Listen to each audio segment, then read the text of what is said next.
우리 단원이 보어의 원자 모형이죠. 보어의 원자 모형. 보어의 원자 모형은 무슨 문제를 해결하기 위해 만들어졌다. 이제는 아마 여러분들이 설명을 들어서 말을 할 수 있을 것 같은데 요거죠. 요거 우리 교재에 나와 있는 수소 원자의 선 스펙트럼 문제를 해결할 수가 없다. 왜냐하면 러더퍼드의 모양에 따르면 원자의 에너지를 가했을 때 연속 스펙트럼이 나와야 한다. 왜냐하면 어떤 원자핵 주변에 전자가 있을 때 얘가 뭐 멀리 있다가 가까이 올 수도 있고 가까이 있다가 조금 가까이 올 수도 있는데 요때의 이 에너지 크기가 곧 이 간격이 특정한 에너지를 갖는다라는 건 특정한 파장을 갖는다라는 거고, 하지만 전자가 원자핵 주변으로부터 있을 수 있는 위치가 러더퍼드 모형에 따르면 모든 곳이 가능하기 때문에 100이 줄어들 수도 있고 99가 줄어들 수도 있고 99.5가 줄어들 수도 있고 연속적인 에너지 분포가 예상되지만 실제로 수소 원자가 그러지 않는다라는 건 러더퍼드 원자 모형에 뭔가 오류가 있다라는 거를, 이 문제를 설명할 수가 없다라는 얘기를 저번 시간에 했던 것 같고요. 그래서 이제 보어가 새로운 모형을 만들었다 정도까지 얘기를 했던 것 같아요. 자, 그래서 이제 보어가 모형을 제시하는 과정에 있어서 모든 과학적인 모형은 수학적으로 증명이 돼야 됩니다. 수학적으로 증명되지 않은 이론은 과학자들이 받아들이지 않아요. 그건 네 추측이지, 네 가설일 뿐이지, 증거를 갖고 와봐, 이렇게 얘기를 하니까 보어가 이걸 증명하기 위해서는 어떠한 규칙성 또는 수학적으로 수식을 통해서 요거를 증명하고 설명할 수가 있어야 된단 말이에요. 그러니까 이것도 수소의 선 스펙트럼이 요렇게 나왔다라는 건, 야 그러면 너 말대로 수소 뭐 전자가 일정한 궤도에만 있다고 가정을 해보자. 근데 그 간격이 그럼 얼마야? 그걸 너가 수식적으로 표현해봐. 왜 그 궤도만 있어야 되는 거야? 너가 증명해봐. 이것까지 함께 얘기를 해야 사람들이 받아들인다라는 거죠. 그래서 이제 많은 노력들이 있었는데, 자 여러분들도 한번 같은 고민에 들어가 보는 겁니다. 여기 수소 원자에 파장 4개가 나와 있는 게 보이시죠? 자, 410.1, 434.1, 486.1, 656.3. 자, 이 네 숫자의 규칙성 한번 찾아보십시오. 이 네 개의 어떻게 보면 수열이라고 해야 될까? 네 개의 숫자에서 어떤 규칙성을 여러분은 발견하실 수 있겠습니까? 이거 수학 잘하는 사람이 잘하는 건가? 하여튼 과학을 하려면 수학적 능력도 필요한데, 수식적이 아니어도 선생님 이런 규칙은 조금 있는 것 같아요, 간단하게라도 말해봐도 괜찮긴 하거든요. 그냥 요런 정도는 그래도 말할 수 있지 않나? 이렇게 생각하셔도 괜찮긴 하겠습니다. 여기는 이제 가시광선 영역에 4개만 나와 있긴 한데 등차 등비 이런 건 아니겠죠. 간단한 수열은 아닌 것 같고, 간격만 한번 볼까요? 간격이 어때? 특징이 간격이 뭐라고 해야 될까? 파장이 짧은 쪽에 조밀하다, 이런 표현을 해줬거든요. 파장이 짧은 쪽이 조밀하다. 이 말은 이런 걸 생각해 볼 수가 있는 거예요. 전자가 내려올 때 어떤 애는 길게 내려올 수 있고 어떤 애는 짧게 내려올 수 있는데, 짧게 내려오는 애들은 비슷한 애가 없어. 짧은 애들은 막 이렇게 급하게 커지는데 좀 커진 애들은 비슷한 애들이 제법 있다라는 거죠. 이 말 좀 이해되나? 우리가 볼 때 그냥 간격이 조금 넓었다가 여기선 좀 좁아진다, 이 정도만 얘기를 할 수 있는데, 요거 이제 보어도 뭐랄까 자기가 막 다 해결할 수는 없고, 요 실험 결과는 사실 널리 알려져 있던 거니까 많은 사람들이 이거의 규칙성을 찾기 위해 도전을 했어요. 여기엔 어떤 규칙이 있을까?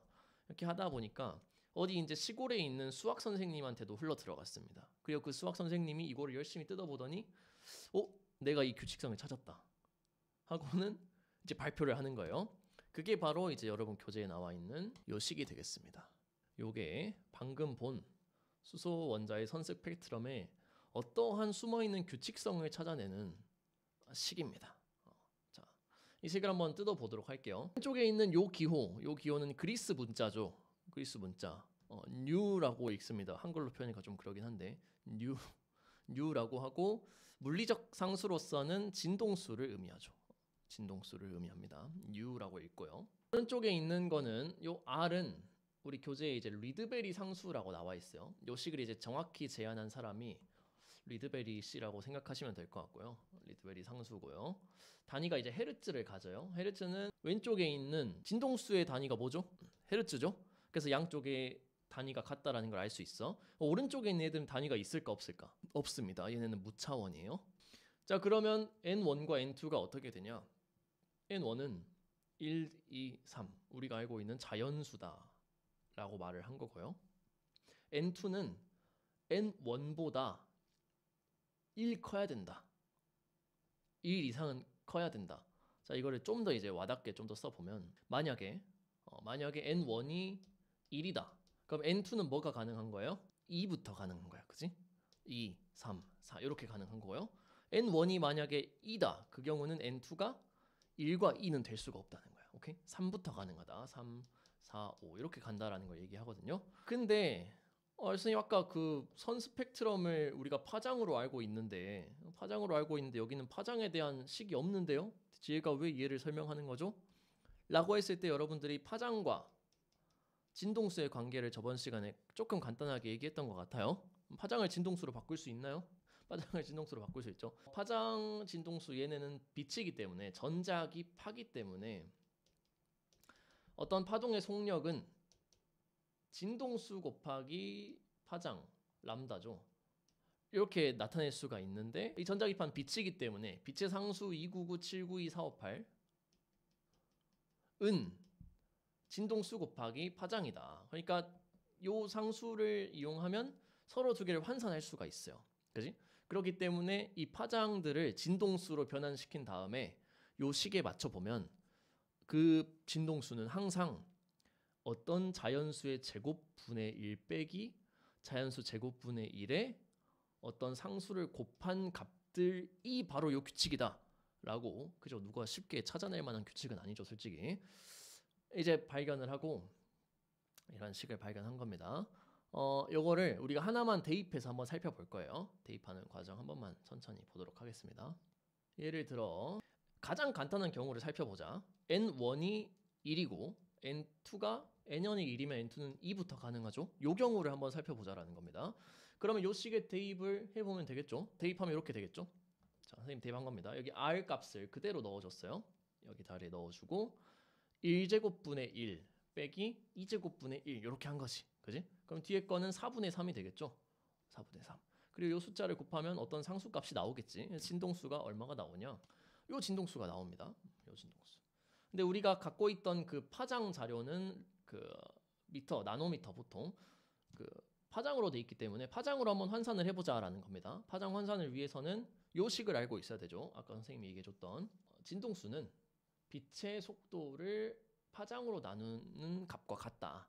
그죠? 진동수, 파장, 빛의 속도는 이런 관계를 갖는다. 여기서는 그냥 3.00으로 이렇게 했습니다. 이 값을 사용해서 진동수를 파장으로 바꿔줄 수 있다는 거죠. 파장으로 계산을 해보면 계산기 두들겨 보셔도 됩니다. 이런 과정을 거쳐서 선생님은 정확한 값을 썼어요. 거기다가 진동수를 나눠주면 파장이 나오겠죠.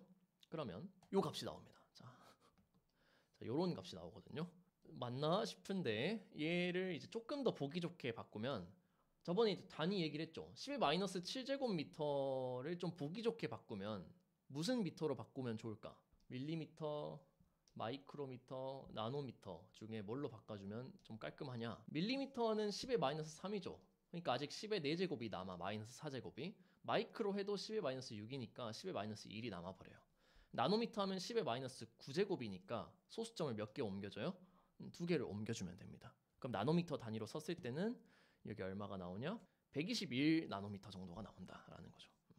방금 우리가 계산한 n이 1이고 n2가 2일 때 요 식에 따르면 요런 파장이 나온다. 요 파장이 뭐지? 싶을 수 있어서 선생님이 엑셀을 가지고 모두는 아니고 몇 가지 n의 경우에 따른 값들을 한번 계산을 해봤어요. 방금 같은 과정을 그대로 거치면 되겠죠. 이렇게 됩니다. 그냥 엑셀이 몇 번 두들기면 나옵니다. 자, n1이 1, 2인 경우가 방금 한 경우야. 파장 121.5 나노미터 보이죠? 이 경우. 그리고 n2가 커질수록 n2가 3, 4, 5, 6으로 갈수록 파장은 어떻게 되나요? 짧아지지? 왜 짧아지는지 이 식 보면 이해할 수 있나? 그지? 자, n2가 커지니까 요 분수는 작아질 거고 요 값은 커지겠지? 그지? 그럼 진동수가 커진다라는 건 파장은 짧아진다라는 겁니다. 이렇게 이해할 수 있겠죠? 자, 그 다음은 n2를 그냥 2로 넘겼어요. 쭉 안 가고. 자, n2를 2로 넘기고 N1을 2로 넘기고 N2를 3, 4, 5, 6 해보고 3으로 넘기고 4로 넘기고 5로 넘기고 요 정도까지만 선생님이 한번 해봤습니다. 그랬더니 자 오른쪽 파장 중에 우리 눈에 띄는 숫자들이 좀 보이시나요? 여기 4개의 숫자 여기 N이 2일 때 N1이 2일 때 3, 4, 5, 6을 넣은 숫자들이 뭐랑 비슷한 것 같아? 아까 봤던 우리 수소의 선 스펙트럼 파장과 거의 정확히 일치하죠. 약간 차이는 있어요. 근데 거의 정확히 일치합니다. 그래서 오케이 요 식이 이 관계를 잘 설명해주는 식이다라는 걸 우리가 이해를 해볼 수가 있을 것 같습니다. 이 결과를 보면 우리가 말할 수 있는 건 뭘까? 수소 원자의 선 스펙트럼의 파장이 즉 선 스펙트럼에서 나오는 빛들은 언제 나오는 빛이에요? 전자가 이동할 때야. 오케이? 에너지를 흡수하거나 방출할 때 항상 빛을 내놓는단 말이에요. 빛의 형태로 에너지를 내놓거나 얻지. 근데 그 에너지 값이 뭐에 의해 결정된다. 이 파장이 뭐에 의해 결정됐어요? 결정한 요 식의 변수는 뭐밖에 없어. N1과 N2밖에 없죠. 전자가 흡수하거나 방출하는 에너지 값은 뭐에 의해 결정된다. N1과 N2에 의해 결정된다. 근데 그 N1과 N2가 어떤 숫자들이냐? 1, 2, 3. 1, 2, 3. 자연수.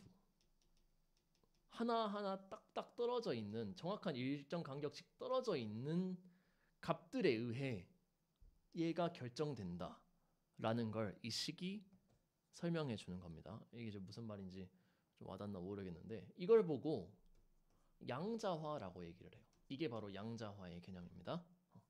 양자는 이제 퀀텀인데 한자로 봤을 때 양이 우리가 양 할 때 그 양이에요. 양이 많다 적다 할 때 그 양. 양자라는 건 일정한 양을 가진 덩어리란 뜻이거든. 퀀텀이라는 건 일정한 양을 가진 덩어리라는 거예요. 그러니까 우리는 최소 단위가 1, 2, 3이 아니라 1 밑에 0.5도 있을 수 있지 않을까? 0.2도 있을 수 있지 않을까?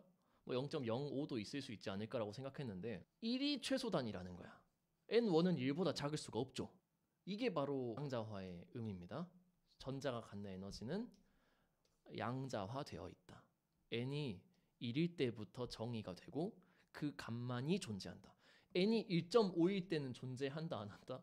존재하지 않는다. 식의 의미 여러분들이 해석을 하실 수 있으면 될 것 같고요. 그래서 이 결과를 가지고 이제 보어가 제안한 원자의 모양이 어떤 모양입니까? 여러분들 익히 알고 있는 모양이죠. 이 모양이 바로 보어가 제안한 원자의 모양이 되겠습니다. 원자의 가운데에는 그 원자 핵이 존재하고 주변에 당연히 전자가 뭐 원형으로 돌고 있다고 가정했어요. 원형 궤도를 돌고 있다. 정확히 이제 타원 궤도긴 한데 원형 궤도를 돌고 있다라고 가정을 했는데 중요한 건 그 궤도의 위치라고 해야 될까? 거리가 정해져 있다라고 가정을 한 거죠. 그리고 두 번째 것도 이렇게 궤도가 만약에 이렇게 있다고 하면 이 간격이 정해져 있다라고 하는 거지. 이 간격이 좁아지거나 넓어지지 않고 전자가 요 사이 어딘가 존재할 수는 없고 정해진 에너지 궤도만을 갖는다라고 얘기를 했고요. 얘네들의 에너지는 뭐에 의존한다? 양자수 n에 의존한다. 이게 중요합니다. 양자수 n의 그 에너지가 의존하는 궤도만을 갖는다 라고 보어가 설명을 한 거죠. 가장 안쪽에 있는 애가 n이 1인 궤도고 그 다음 n은 n이 2인 궤도. 이런 식으로 n 값이 3이 되면 n이 3인 궤도. 이런 식으로 궤도를 가질 거다 라고 얘기를 했고요. 그 에너지 값을 계산하는 식까지 보어가 제안을 해줬습니다. 이건 사실 그 식은 앞에서 본 그 리드베리 상수 들어간 식을 잘 뚜닥뚜닥 하면 나오는 값이긴 한데 두 번째 있는 식이 보어가 제안한 전자의 에너지, 요 궤도의 에너지라고 해도 크게 다르지 않습니다. 어차피 전자가 존재하는 건 궤도가 존재하니까. 그 궤도의 에너지는 두 가지 변수에 의해 의존한다. 선생님 아까 한 가지만 얘기하지 않았나요? 두 가지예요. 자, 첫 번째 Z입니다. Z 제곱에 비례하고요. 두 번째 N의 제곱에 반비례합니다. 그럼 Z는 누구냐? 원자핵의 전하라고 나와 있죠. 수소 같은 경우는 Z가 얼마인 거야? 1인 거예요. 수소의 월 플러스 1. 그러니까 사실 이거를 써보면 마이너스 2.178 곱하기 10의 마이너스 18 n제곱분의 1줄이 되겠죠. 사실은 n에만 의존하는 게 맞죠. 원자핵이 달라짐에 따라 실제로 달라집니다. 자, 에너지가 왜 원자핵의 전하에 의존할까? 기본적으로 여기서 말하는 에너지는 어떤 에너지일까? 원자핵과 전자 사이에 작용하는 힘은 어떤 종류의 힘이에요? 누군가 위치 에너지라는 말을 써줬고요. 인력이라는 말을 써줬습니다. 근데 전기력이라는 말을 써준 친구도 있네요. 자, 이 세 가지는 모두 같은 말이라면 다르긴 한데 하나로 설명할 수가 있겠죠? 종류는 정전기력이죠. 그지? 종류는 정전기력이고 그러면 그 방향은 서로 끌어당기는 인력인 거고, 그지? 그로 인해 생기는 에너지를 우리가 뭐라고 불러요? 전기적 포텐셜 위치 에너지가 되겠죠? 전기적 위치 에너지 또는 전기적 포텐셜 에너지, 전자가 갖는 포텐셜 에너지를 얘기하는 식입니다.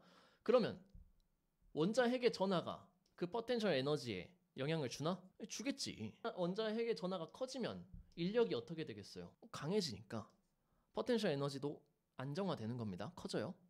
자, 여기서 그 얘기를 내가 안 했던 것 같은데, 자, 앞으로 에너지가 안정하다라는 말은 에너지가 낮다라는 말로 표현할 겁니다. 에너지가 불안정하다라는 말은 에너지가 없다라고 표현할 거예요. 두 개는 같은 말입니다. 개념이 안 잡힌 친구들은 생각을 하시고요. 원자핵의 전하가 커지면 요 값이 커지죠. 그지? 인력이 강해진다. 그러면 마이너스 값이 커지지. 그지? 그러니까 에너지가 낮아지면서 안정해진다는 얘기예요. 이걸 잘 생각하시면 좋을 것 같고요. 근데 어차피 우리는 수소만 볼 거니까 Z는 고려하지 않습니다. 보통 이제 다른 원자끼리 비교할 때나 생각을 하고. 두 번째, n에 반비례한다. 그지? n제곱에 반비례한다라는 건 우리가 뭘 통해 알아낸 거예요? 아까 그 리드베리 식을 통해서 우리가 알아낸 거다라고 생각하면 될 것 같습니다. 그래서 이 에너지식을 요 위에 생각해보면 되겠죠. 자, 우리가 본 파장은 에너지를 나타내는 게 아니에요. 전자의 에너지를 나타내는 파장이 아니야. 자, 이거 잘 생각해야 됩니다. 우리가 본 파장은 뭐를 본 파장이냐? 에너지 차이를 본 파장이에요. 오케이? 에너지가 아니야. 에너지 차이를 본 거야. 자, 다시 이거 많이 헷갈리거든. 한 번만. 예를 들면 우리가 아까 본 게 마침 이렇게 돼 있어요. 그러면 우리가 그 원자 그림 그릴 때도 첫 번째 궤도는 여기 전자가 있고요. 두 번째는 여기 그리고 궤도가 점점 그 뭐랄까 간격이 좁아지는 걸로 그리거든. 그래서 얘가 얘의 에너지 아닌가? 이렇게 생각해 버리는 경우가 있어. 이거 아닙니다. 이거 아니에요. 왜 아닌지 알겠어? 전자가 자기 궤도만 돌고 있을 때는 에너지를 방출을 해야 안 해? 안 합니다. 왜? n 값이 변하지 않을 때 에너지는 달라지지 않아요. 방출하거나 흡수를 하지 않는다라는 얘기입니다. 빛이 나왔다라는 건 변화를 의미한 거야. 차이를 의미하는 거예요. 오케이? 그러면 왜 이 차이가 이 궤도랑 비슷하게 나오는 거죠? 요거지 요거. 이렇게 되니까. 이 간격 차이도 요 궤도 위치랑 비슷하다 보니까 이게 이런 오해가 조금 쌓이는데 그런 거 아닙니다. 그래서 우리가 본 파장은 이렇게 계산할 수가 있겠죠. 그 파장은 에너지 차이니까 파이널 빼기 이니셜을 해주시면 됩니다. 그죠? 파이널 빼기 이니셜. 근데 그 값이 뭐가 나올 거다? 그 빛의 파장, 빛의 진동수를 이용한 값이 나올 거다. 그리고 거기에 플랑크 상수라는 에너지의 양자 단위 생각하시면 좋을 것 같아요. 정확히 말하면 진동수를 에너지로 바꿔주는 환산인자라고 생각해 주시면 좋을 것 같습니다. 줄 세크죠. 단위가 줄 세크. 그러니까 줄 세크에다가 세크분의 1을 곱해주면 에너지가 나오잖아. 플랑크 상수의 의미는 진동수를 에너지로 바꿔주는 상수다라고 생각하시는 게 좋습니다. 진동수를 에너지로 바꿔주는 가장 최소 단위, 양자 단위가 플랑크 상수다 생각하시면 될 것 같은데, 어쨌든 요 이제 식들을 합쳐서 교재에 나와 있는 요 식이 사실은 가장 의미 있는 식이 되겠습니다. 요 식이 보어의 원자 모형을 설명하는 단 하나의 식을 적으라 하면 요거를 적으시면 됩니다. 보어의 원자 모형. 전자 전자가 갖는 에너지, 여기 있는 에너지 두 개는 전자가 갖는 에너지다 라고 설명을 하면 보어의 원자 모형을 요 식만 가지고 완벽하게 구사를 할 수가 있어요. 그런 것 같아? 전자의 이니셜과 파이널은 뭐에 의해 결정된다?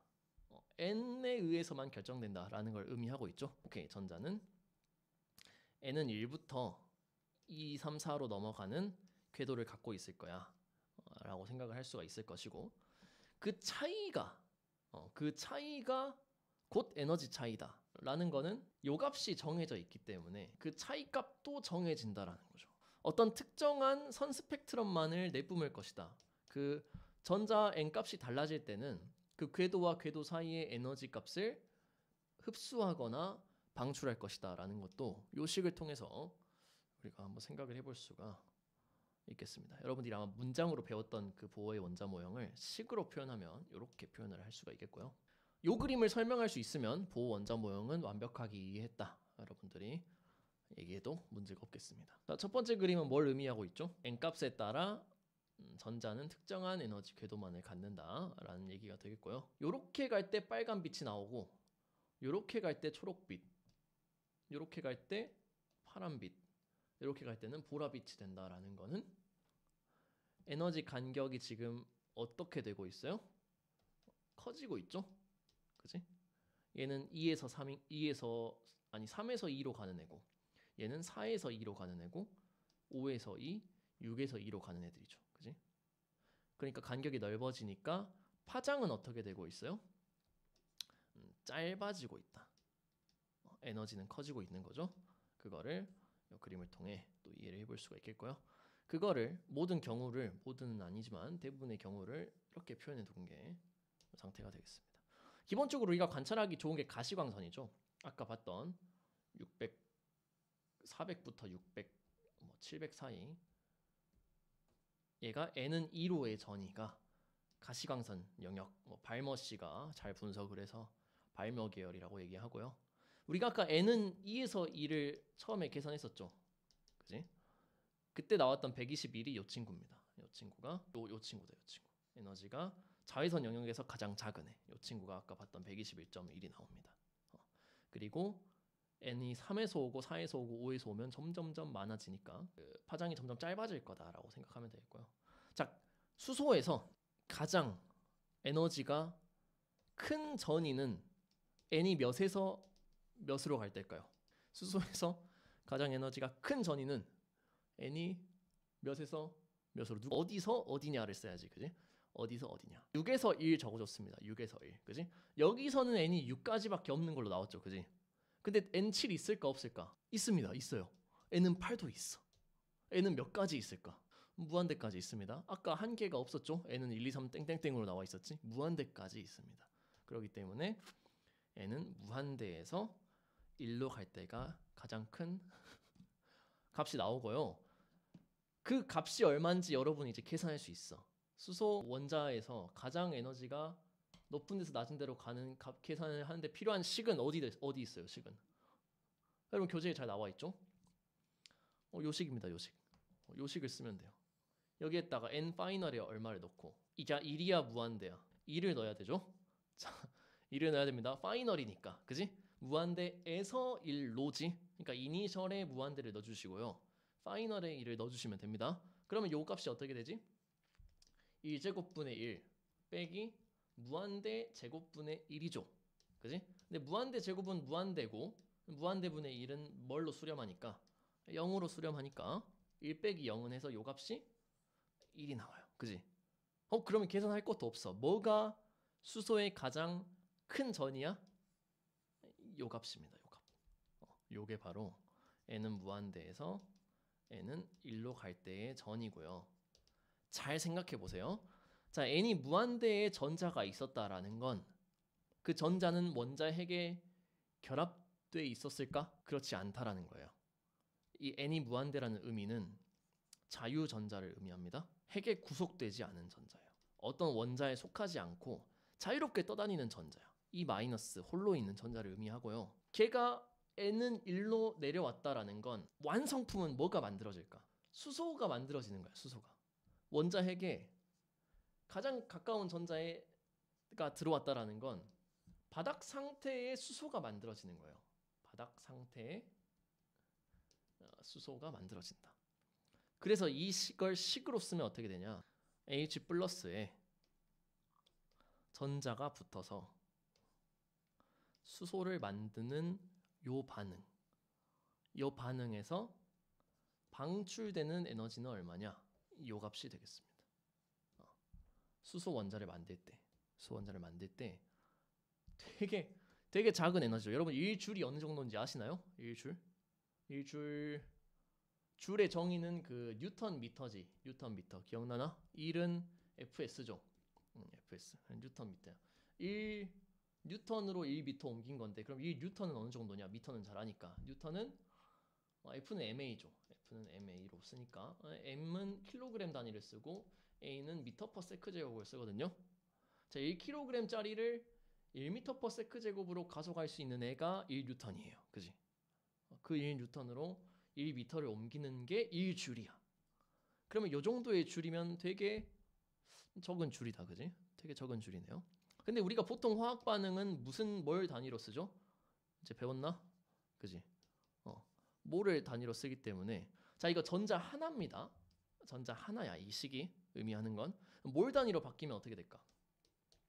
몰 단위로 바꿔주려면 몇을 곱해주면 되죠? 6.02 곱하기 10에 23제곱 곱해주시면 됩니다. 그지? 그러면 10의 23제곱 이거 여기는 10의 18제곱이니까 대충 얼마 정도 남아요? 10의 5제곱 정도 남죠? 그지? 여기 곱해주면 얼마 정도 되지? 12 정도 나온다. 그지? 그러니까 1, 2 하고 0이 5개야. 하나, 둘, 셋, 넷, 5 줄이거든요. 줄이요. 근데 몰 단위로 가면 이게 너무 크잖아. 그지? 이게 지금 120만이다. 그지? 120만 너무 크니까 킬로줄로 바꿔줘요. 킬로줄 하면 점을 몇 개 옮겨줘? 하나, 둘, 3개 옮겨주면 되겠죠? 그래서 얘는 이제 화학을 많이 공부한 사람들은 바로 알고 있어요. 나중에도 나오겠지만 1312 킬로줄 퍼 몰이 나옵니다. 이렇게 몰 단위로 바꾸면 얘랑 그래서 보통 이렇게 할 때는 물리 배운 사람들이 이렇게 쓰고요. 전자 하나씩 다루고 화학을 한 사람들은 요 식을 는 해가지고 1312킬로줄로 써요. 보통 이제 화학에서는 이걸 많이 표현하고 그러면 수소 1몰이 만들어질 때 어느 정도 에너지를 방출하냐? 1312킬로줄을 방출합니다. 1312킬로줄 131만 줄이죠. 131만 줄을 방출해야 수소 1몰이 전자와 결합할 수가 있어요.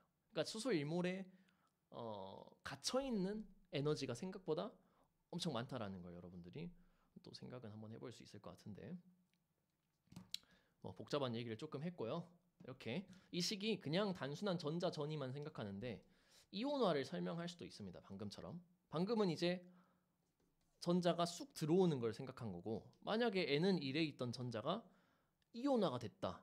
그때 에너지도 계산할 수 있겠죠. 그지? 이땐 이니셜이 N이 1일 때부터 그지? N이 얼마로 가야 이온화가 완벽히 된 거야?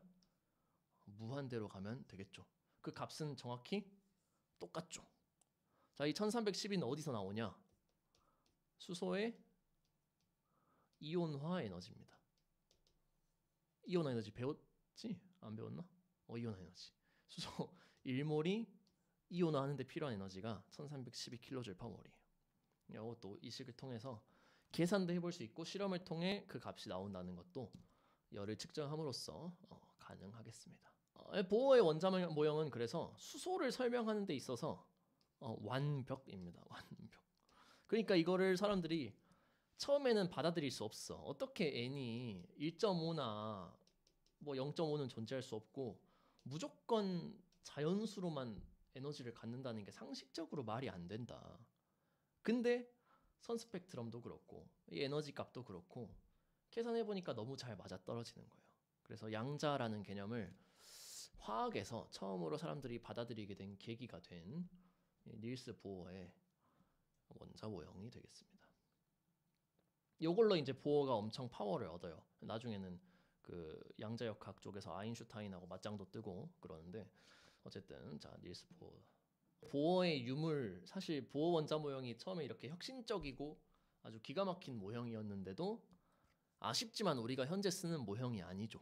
오늘날은 우리가 저번에 이제 잠깐 봤지만 현대 양자 역학적 모형 뭐 요런 말을 썼었던 것 같은데 사용하죠. 그래서 그거를 이제 다음 시간에 자세히 다뤄볼 건데, 보어의 원자 모형으로 설명할 수 없는 게 있나? 현대적 원자 모형이 등장했다라는 건 뭔가 보어가 문제가 있었으니까 새로운 게 나왔다라는 얘기죠. 그지?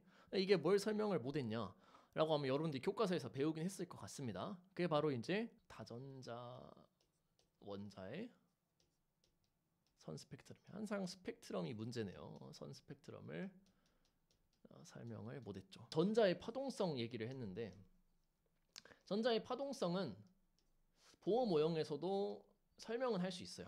이제 뭐 완벽히는 아니지만 부분적으로 설명이 가능하긴 합니다. 왜냐하면 양자화가 돼 있기 때문에 설명을 할 수는 있고요. 다전자 원자의 선 스펙트럼.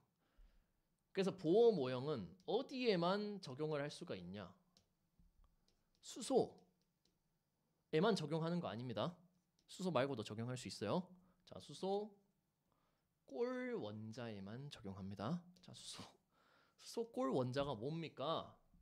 쉬운 말로 하면 단전자 원자. 전자를 하나만 갖는. 예를 들면 누가 있을까? 헬륨 플러스, 리튬 2 플러스, 이런 식으로 다른 원자 핵이더라도 전자를 하나만 갖는 경우 수소꼴 원자라고 하거든요. 보어 모형이 기가 막히게 들어봤습니다. 그래서 아까 Z제곱이 남아있던 이유가 이거예요.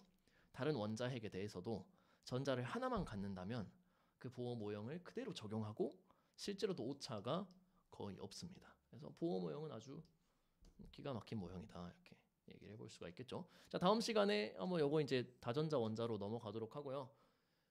이거 아마 여러분들 본 적 없을 것 같아요. 다전자 원자 선 스펙트럼 본 적 있니? 궁금한 사람들은 인터넷에 수소 말고 다른 원소 이름 생각해서 그 원소의 선 스펙트럼 한번 찾아서 봐보셔도 뭐 도움은 될 것 같긴 합니다.